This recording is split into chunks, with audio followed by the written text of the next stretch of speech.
The scissors stopped midair. Sweat drained from Ethan's face as he stared at the photo on his phone. The one that had just hit 3 million views in under 6 hours. If you want to hear what happened next, make sure you're subscribed and hit that notification bell, because this story gets absolutely insane. The homeless man in his chair wasn't homeless at all. Ethan Rodriguez had been cutting hair in downtown Portland for 11 years. He'd seen everything: drug addicts, runaways, veterans with nothing left but the clothes on their backs. But the man who walked into his shop that Tuesday morning was different. Something about his eyes. They were too sharp, too aware, too calculating for someone who'd supposedly been living under a bridge.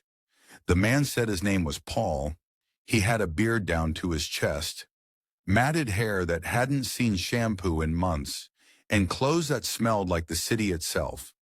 But his hands were smooth. No calluses, no scars, no sign of the hard living that marked most people on the streets. Ethan didn't think much of it at first. He'd started doing free haircuts for the homeless 2 years ago, after his own father died alone in a shelter in Seattle. It was his way of giving back, his way of processing grief that still woke him up at 3 in the morning, chest tight, eyes wet. Paul sat down without a word. Most homeless clients talked. They told stories. They opened up in that chair like it was a confessional. But Paul just stared straight ahead into the mirror, his jaw set, his breathing controlled. Military, Ethan thought. Maybe a vet who'd fallen through the cracks. The transformation took 45 minutes. Ethan worked carefully, methodically, the way his mentor had taught him back in San Juan before he moved stateside. Each snip of the scissors was intentional. Each pass of the razor was precise. He trimmed the beard down to stubble, revealing a strong jawline and high cheekbones. He shampooed the hair 3 times, conditioned it, then cut away the damage until only healthy strands remained. When he spun the chair around, even Ethan was stunned. The man looking back at him could have walked off a movie set. Strong features, piercing green eyes. The kind of face that belonged in boardrooms, not back alleys. Ethan's assistant, Mia, gasped from across the shop. She immediately pulled out her phone. Paul saw her taking pictures. For just a second, something flashed across his face. Fear, maybe, or anger. But it vanished so quickly Ethan thought he'd imagined it. Paul stood up, looked at himself in the mirror for a long moment, then turned to Ethan with tears in his eyes. "Thank you," he whispered. Then he walked out into the rain and disappeared. Mia posted the before and after photos that night on the shop's Instagram page. She wrote a caption about the power of compassion, about seeing the human underneath the hardship, about how a simple haircut could restore dignity. It was heartfelt. It was genuine. It was also a catastrophic mistake. The post got 50 likes in the first hour, then 500, then 5,000. By morning, it had been shared across Twitter, TikTok, and Facebook. News outlets picked it up. Local Portland stations, then CNN, then international media. Everyone loved the story, the kind Barber. The transformed homeless man. A feel-good moment in a world that desperately needed one. Ethan woke up to hundreds of notifications. His phone wouldn't stop buzzing. Messages from old friends.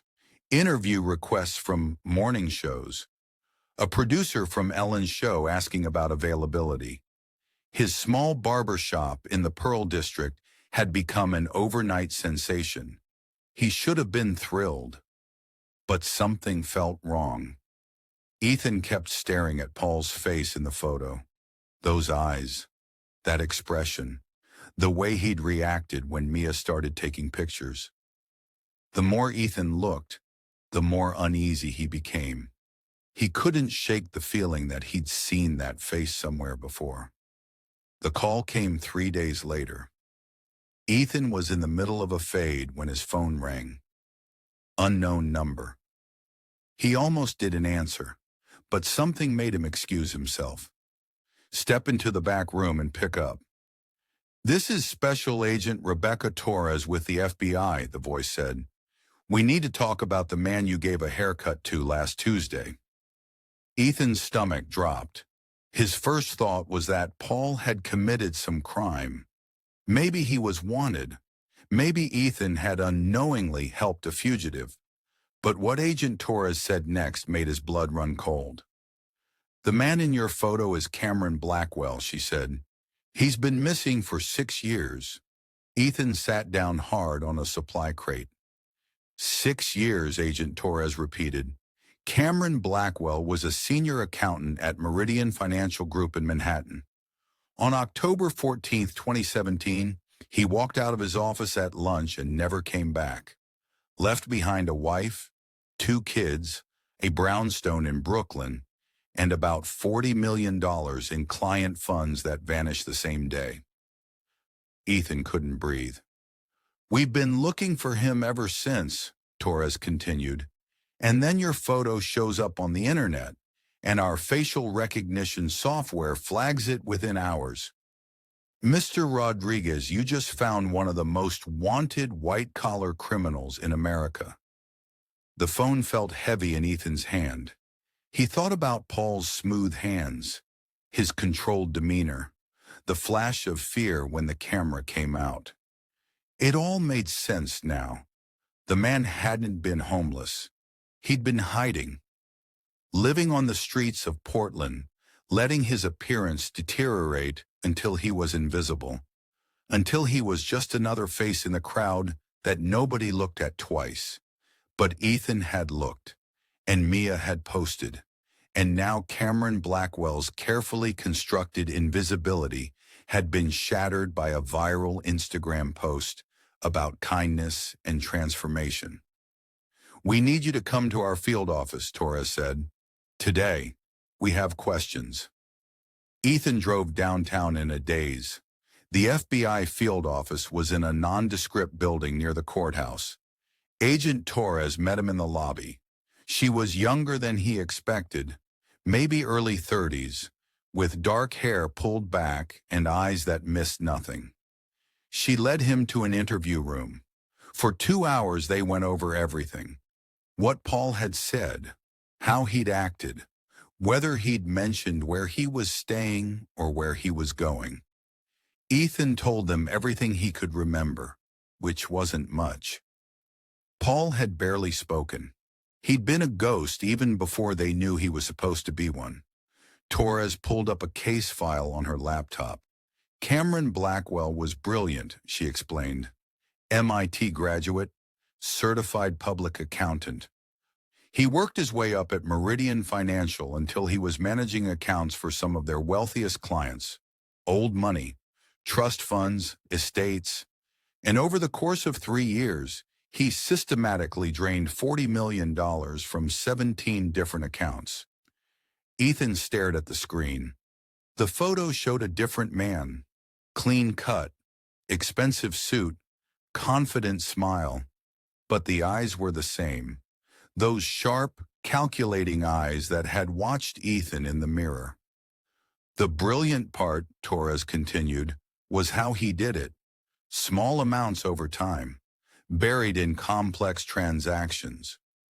By the time anyone noticed, he'd created a web of shell companies and offshore accounts so complicated it took us 18 months just to figure out how much was missing.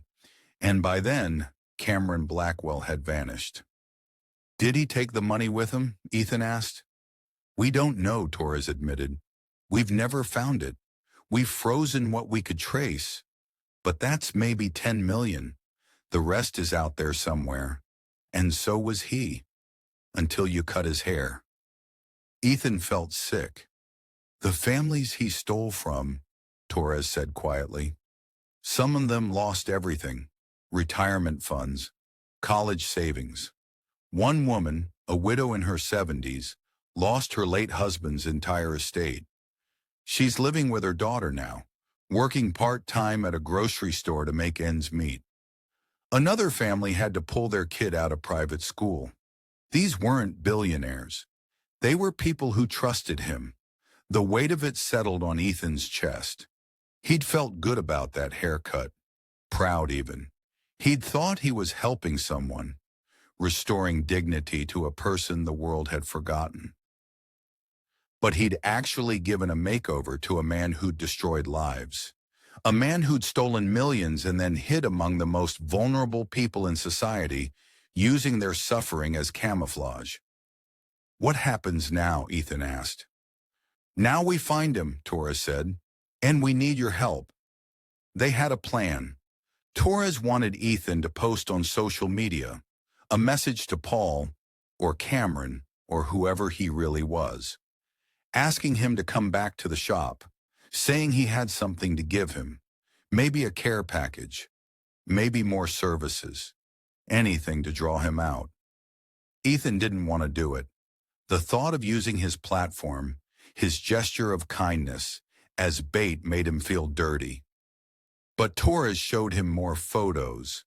The families Cameron had destroyed, the elderly woman working at the grocery store, the kids who'd lost their college funds, the wife who'd been left with nothing but questions and debt. He agreed. The post went up that evening, Ethan's face speaking directly to the camera. "Paul, if you see this, please come back. I have something for you. No judgment, no questions. Just want to help." The post was vague enough to seem genuine, but specific enough that Cameron would understand it was meant for him. It got 10,000 views in an hour, 20,000 by midnight. The FBI set up surveillance around the barbershop. Plainclothes agents, unmarked cars, cameras hidden in storefronts across the street. They waited. 1 day, 2 days, 3 days. Nothing. Cameron Blackwell had disappeared again. But then, on the 4th night, something strange happened. Ethan was closing up the shop when he noticed an envelope taped to the back door.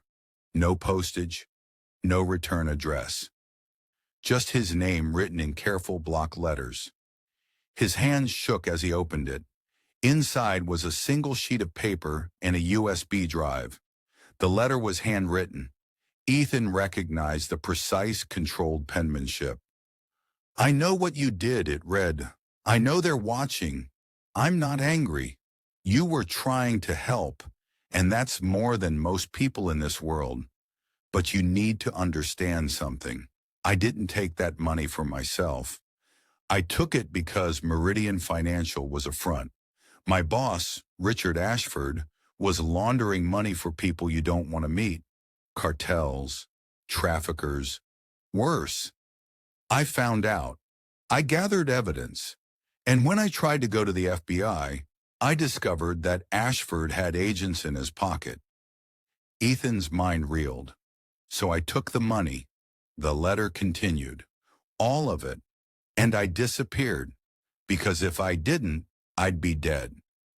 The USB drive has everything: bank records, wire transfers, names, dates. Give it to an agent you trust, or don't. But know that those families you feel bad for, they'll get their money back when the truth comes out. And the real criminals will finally face justice. I've been living in hell for 6 years, waiting for the right moment. Your photo forced my hand. Maybe that's fate. Maybe that's just bad luck. Either way, it's done now. Thank you for the haircut. It reminded me what it felt like to be human again." There was no signature. Ethan stood in the alley, hands trembling, staring at the USB drive. Every instinct told him to call Agent Torres immediately, but something made him hesitate. What if Cameron was telling the truth? What if there really were corrupted agents? What if handing over the drive put him in danger? He went home instead, spent the whole night sitting at his kitchen table, The USB drive in front of him like a grenade. By dawn, he'd made his decision.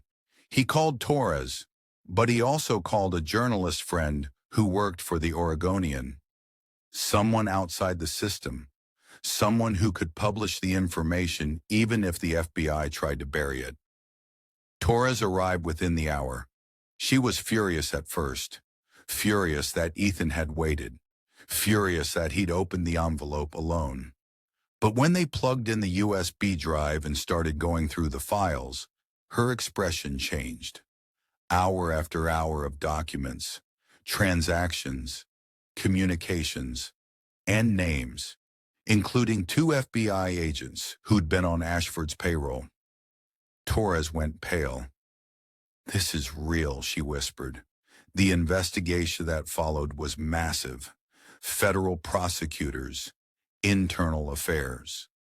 The entire Meridian financial case was reopened. Richard Ashford was arrested at his estate in Connecticut. The 2 corrupted agents were placed on leave. And the $40 million, they found $38 million of it, sitting in accounts Cameron had set up specifically to be discovered once he provided the passwords. The money went back to the families.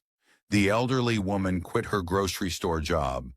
The kids went back to private school. The wife in Brooklyn finally got closure, though not the kind anyone wanted. Her husband had been a thief, yes, but he'd also been something else.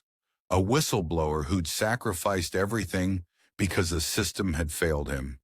Cameron Blackwell was never found. Some people think he left the country. Others think he changed his appearance again and started over somewhere new.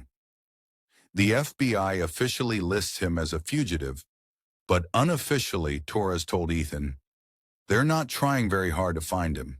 He did the right thing in the end, and sometimes that matters more than the law.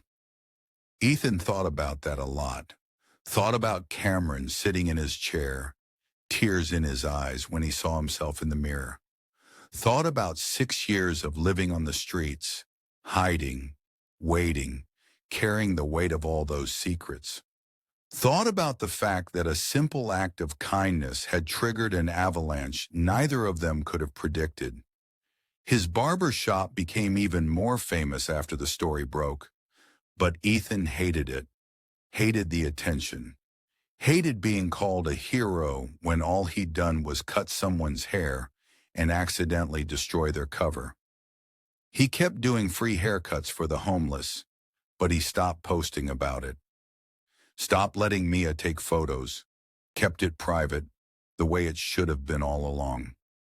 6 months later, another envelope appeared. Same handwriting, same block letters. Inside was a single sentence and a money order for $5,000. "For your kindness," the note read, "and for keeping quiet about the second envelope until it mattered." Ethan never cashed the money order. He framed it instead and hung it in the back room of his shop where only he could see it. A reminder that people are complicated, that kindness can have consequences you never intended, that sometimes the person in your chair isn't who they appear to be, and neither are you. He still thinks about Paul sometimes, wonders where he is, wonders if he ever found peace, wonders if he's still out there somewhere, living another life, carrying another name, still running from the choice he made 6 years ago in a Manhattan office when he decided that doing the right thing meant becoming a criminal. And late at night, when Ethan can't sleep, he thinks about that moment when the scissors stopped midair. The moment before everything changed. The moment when he was just a barber trying to help someone, and Paul was just a man who needed a haircut. Before the photo went viral. Before the FBI called. Before he learned that sometimes saving someone means exposing them. And sometimes the people society throws away are the ones who sacrifice the most. Ethan never took another photo of a client again, but he never stopped cutting hair for free either. Because maybe, just maybe, the next person in his chair would be exactly who they appeared to be. someone who just needed help, someone who just needed to feel human again, and that possibility, despite everything, was worth the risk. If this story moved you, leave a comment below telling me what you would have done in Ethan's position, and make sure you're subscribed because I have more incredible true stories coming your way that you won't want to miss.